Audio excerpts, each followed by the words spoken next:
Can you hear us? Okay. Yay. How about now?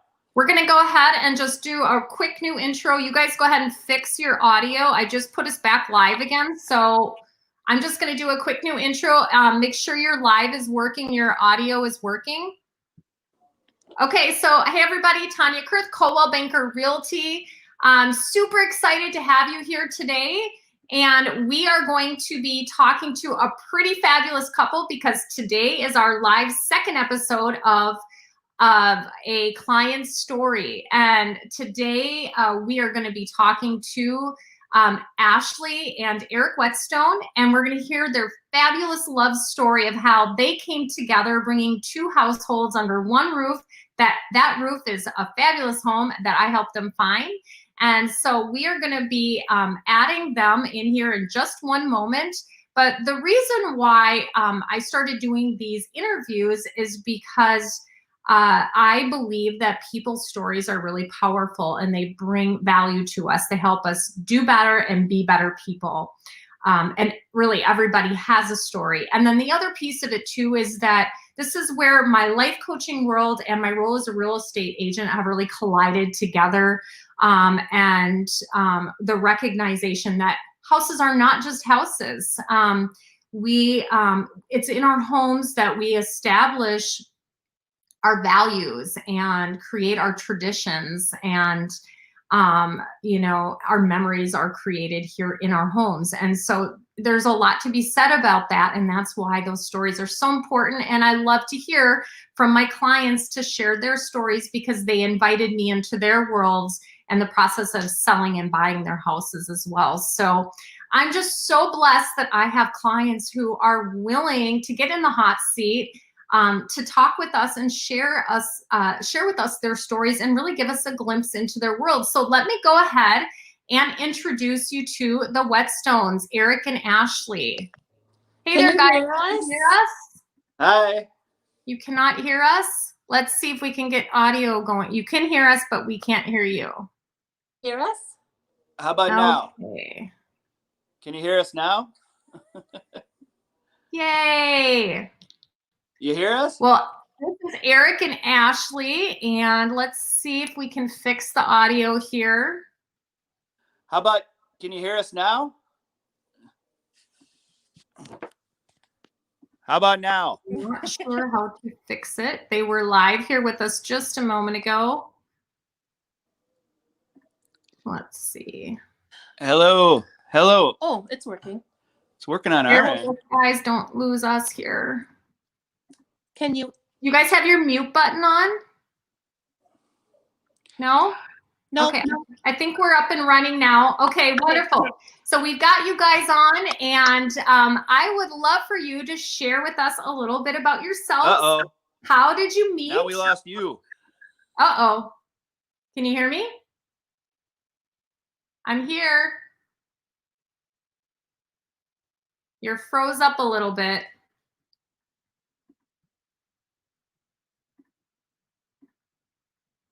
This family has, there you are, okay.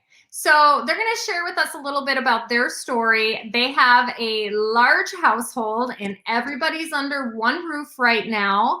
And so you all, I'm sure, that are watching can relate to this. But go ahead and tell us about your family. Who's all under that roof? Well, first of all, can you hear us just fine? Absolutely. All right, good. Well, let's see. We met over a year and a half ago now. We both of us work in the same place, and we kind of met without knowing that. So we met online. We were chatting with each other, and within a couple hours of chatting, his said he worked at a large company in IT, and I was like, I work at a large company. Which one is it? And then we realized we actually worked at the same company, this huge company, and we worked on the same building. So we were chatting online, and we were like, let's just go meet for coffee downstairs. And just instant, it was just instant. Like we saw each other and just, I think, I don't know. My world changed the moment I saw him. How did you two not notice each other? You're both such big personalities. And yeah, so I was a single mom at the time. I have twins. And he was a single dad. He's got 4 kids, but 2 are grown and out of the house. And then his younger 2 are still, being raised by him. So as we started to date and then eventually met each other's kids and started blending our kids together, we kind of started talking about, well, maybe we should buy a house for this menagerie of children that we have. So we started looking around, just seeing if it was even possible. I had never owned a home before. I think Eric, you had, yeah. I had previous, yeah, but yeah, it just, we needed something larger and accommodation wise. Yeah. So in your household now, do you want to show us? Do you want to show us where these kids are hiding? So we were gonna maybe walk through the house, but we would only be able to do like the upstairs because we've got kids all downstairs doing presentations. They're hiding in the basement. Got it. Yeah, we would love to see your house. That would be awesome. Show us whatever you like. You wanna all right, around? So let's see how we're gonna do this here. Hopefully technology works with you. But so Eric and Ashley are in Mound. The journey to them ending up in Mound is quite interesting. Was not on their radar to be in Mound, but what a beautiful area that they're in. They've got water all around them. You guys just love it, don't you? Oh, we missed that. Sorry. It's okay.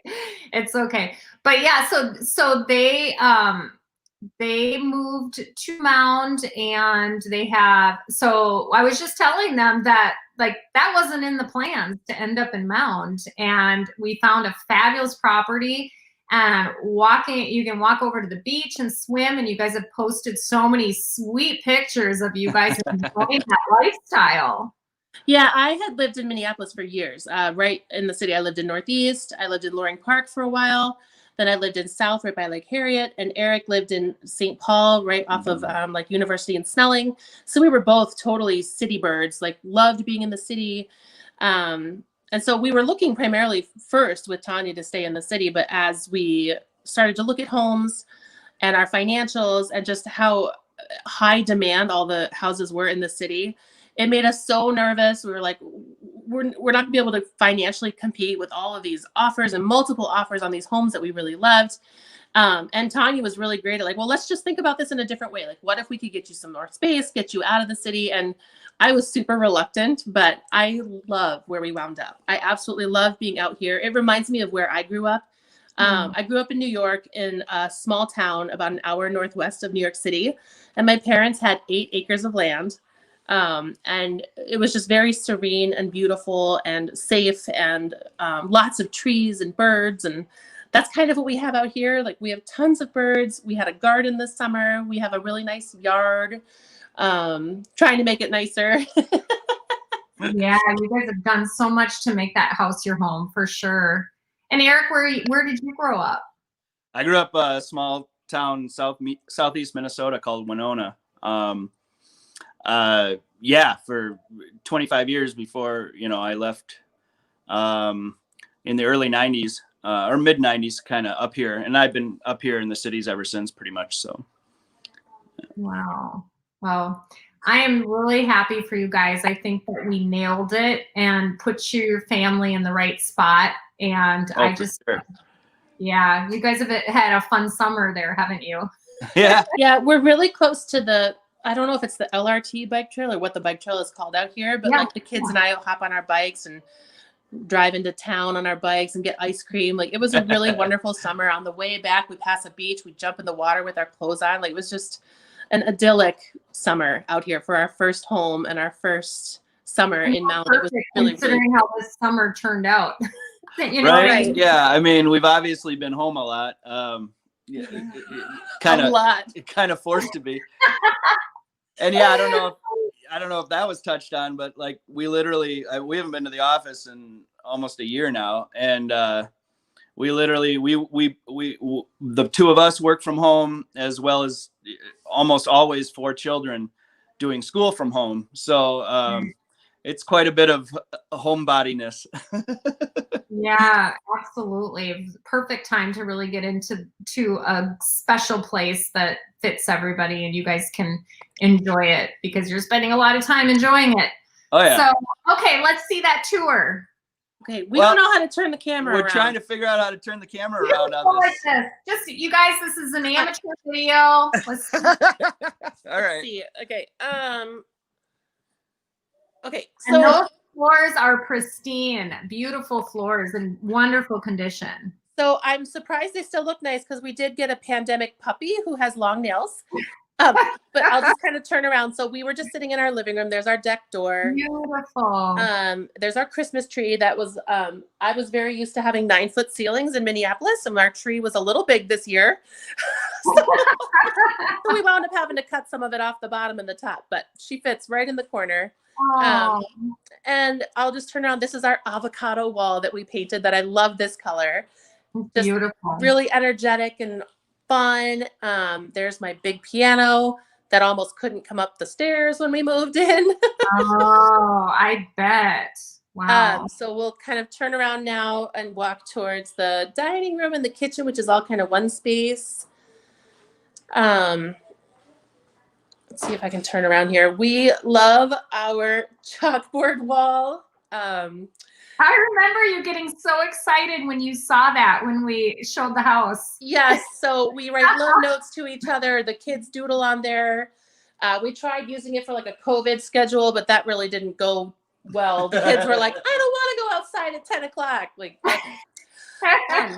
so we'll just loop back around. And again, it's a split level. So we have 2 bedrooms up and a full bath up, and then 2 bedrooms down, a family room down, and a bathroom down.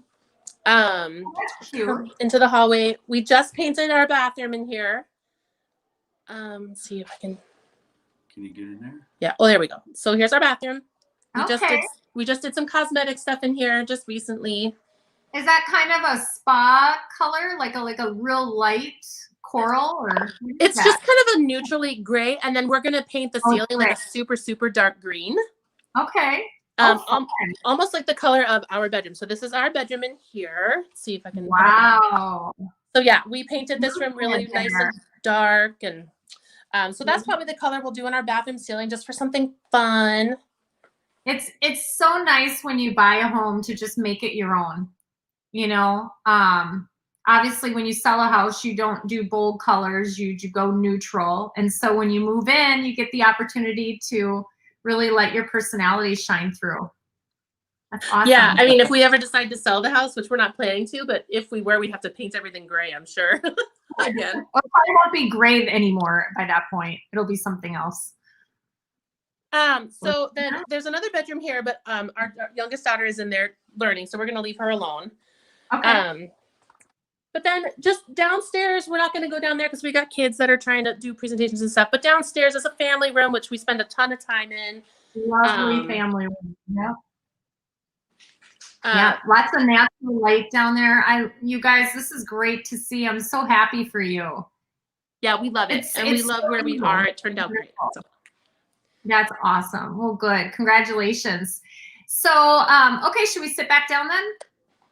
Should we sit down and have some coffee? Do we have any coffee? No. So tell me, like, from your childhood, your homes, what have you brought to your homes today that you live in? Like, what kind of traditions do you have in your new home that you had as children? Pretty much the same. I mean, nothing's really changed. I mean, we kind of combine traditions, I guess, but just yeah, I think that's probably the biggest thing of like our first year. We just got married too. We got married in October. Yeah. And Tanya was such an awesome friend. She came to our wedding too. That was just a beautiful wedding. How fun. So much personality in that wedding. It was something else.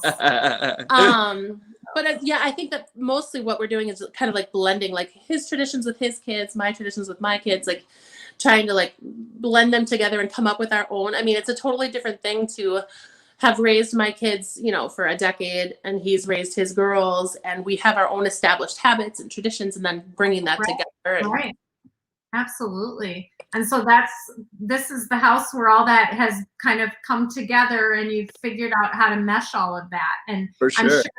I'm sure some things went smoothly and some things, it's been a process to learn it and figure it out. Yeah. Like how I worded that.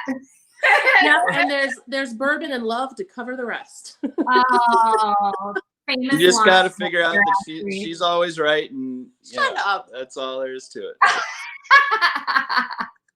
That's awesome. Well, good. So tell me, what's something that you two have learned about each other since you have blended your families together and now live under one roof? Eric really doesn't like when I leave all the cabinets open in the kitchen. Yeah. I don't even realize that I do it, but like, I just like, and my kids do it too. Like, you get something out of the cupboard and like, just leave the cabinet open. I think it's possible. I just learned I'm more OCD than I thought I was. So. Oh, okay. Because you were doing your way. Yeah, I guess so. I have learned that, he was a wonderful boyfriend and then fiance, but he's a wonderful partner. Like, I just love how he partners with me with helping with the kids, laundry, just from going to being a single mom and then being able to have someone I can rely on that just is so helpful and smart and very capable. It's just really, he's great. You get to pass the reins off once in a while now. You have a partner and everything. I have learned that that's really hard for me. I'm a control freak. Oh. I am very much a control freak. I like things done a certain way. He's OCD, you're a control freak. Like, yeah. But the more that I just ask him or tell him that I need help, the better I feel, the better I think he feels, just knowing that I'm asking for help. That's not easy for me to do. So. Wow, that's huge, isn't it? That's really something. I mean, sure. I don't know if it's that dramatic though. I just think that for the most part, you just learn something new every day and you just go with it, that kind of thing. So yeah, absolutely. I'm a lot more laid back than I think I am. But then when I'm not, then it's like, then I'm all, stressed and I got laundry to do and leave me alone. But no. Well, and not only that, but this is a unique time, right? So like now, it's terrible. Yeah, you guys are together all the time, so it's not like you get to ease into this. No, we had a rough few months adjusting to blending our parenting styles. We bought a home and moving and sorting through each of our stuff. We then got a pandemic puppy that we had to house train. Got a dog, got married, planned a wedding. Yeah, planned a wedding. It was just, when we had these like fights or battles over things and we'd work it out, I would just be like, if we can survive a pandemic, a puppy, buying a house, blending our kids, getting married, like we are good. Like absolutely. It's all smooth sailing from here, right? Oh, well, I am just so grateful that you guys were willing to get on here and do this with me. This is only the second episode, so it's just going to keep getting smoother and smoother as we go. But I'm just so glad you guys did this, and I hope I didn't ask you any bad questions. Should I ask you some really personal questions? Yeah, we were thinking we got off scot-free. That's pretty good. No, I am just so impressed with you guys and the journey, and I'm so grateful that I was able to be a part of it. I just am so thankful for you guys, and we're thankful for you. So I feel really blessed to have been a part of this with you. And yeah, I mean, talk about so much packaged in one deal, right? Like, for sure. Yep. For sure. And I will just say, you were the perfect realtor for us. Yeah. I mean, I had so much anxiety just about financials and the mortgage process and all of it and home inspections and closing. And like, you made it so smooth and you made me feel so safe and like it was just going to happen, like no matter what. And I loved when we would go and look at houses. If there were other people there, I was nervous and you would just like walk into a room and be like, I'm here now. This is mine. Like, I don't remember that. You asserted your dominance. Yes. Yes. Oh. I love that you would walk into a room like this alpha female, like I'm in charge. I know what I'm doing. And it just put Wow. both of us at like incredibly at You ease. definitely take care of your clients. Yes. Thank you, guys. Thank you. That's important to me. So I really appreciate that. And I haven't had that compliment before. So that's awesome. Oh, I'm actually surprised. Yeah, no, I really appreciate that. I guess we can probably wrap this up. That was awesome. You guys are really great. You're welcome to do this with me anytime you want. Okay. All right. Well, thank you so much. You're welcome. Take care. Have a great rest of your day. We'll help your kids with their presentations. Okay. You take care. Okay. Bye-bye. Bye-bye. Bye-bye. Thanks everybody for watching. That wraps up this episode of A Client Story. Thank you so much. Bye-bye.